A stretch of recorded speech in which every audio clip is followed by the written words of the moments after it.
শপথ নেয়ার আগেই সশস্ত্র বাহিনীতে ব্যাপক রদবদলের ঘোষণা দিয়েছিলেন মার্কিন প্রেসিডেন্ট ডোনাল্ড ট্রাম্প। এবার সে কথার বাস্তবায়ন করলেন তিনি। শুক্রবার বাইডেনের শাসনামলে নিয়োগ পাওয়া সশস্ত্র বাহিনীর প্রধান সিকিউ ব্রাউনকে বরখাস্ত করেছেন ট্রাম্প। তিনি আফ্রিকান বংশোদ্ভূত দ্বিতীয় মার্কিন নাগরিক, যিনি যুক্তরাষ্ট্রের জয়েন্ট চিফ অব স্টাফের চেয়ারম্যান পদে নিযুক্ত হয়েছিলেন। এ নিয়ে নিজের সামাজিক যোগাযোগ মাধ্যম ট্রুথ সোশ্যালের এক পোস্টে জেনারেল ব্রাউনের 40 বছরের কর্মজীবনের জন্য ধন্যবাদ জানান ট্রাম্প। পোস্টে সামরিক বাহিনীর আরও কিছু কর্মকর্তাকে বরখাস্তেরও ইঙ্গিত দেন তিনি। এদিকে ব্রাউনের স্থলাভিষিক্ত হতে যাচ্ছেন বিমান বাহিনীর অবসরপ্রাপ্ত জেনারেল ড্যান কেইন। 6 বছর আগে ইরাকে থাকাকালে ট্রাম্পের আস্থা অর্জন করেন তিনি।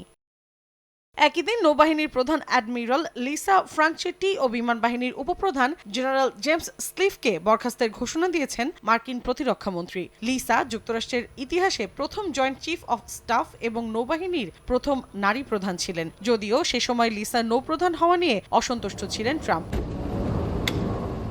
শীর্ষ পর্যায়ের কর্মকর্তাদের সরিয়ে ট্রাম্প প্রশাসন সামরিক বাহিনীকে পুনর্গঠন করে যুদ্ধক্ষেত্রে কার্যকারিতা বৃদ্ধির ওপর গুরুত্ব দিচ্ছেন বলে জানিয়েছেন মার্কিন প্রতিরক্ষামন্ত্রী হেগসেথ।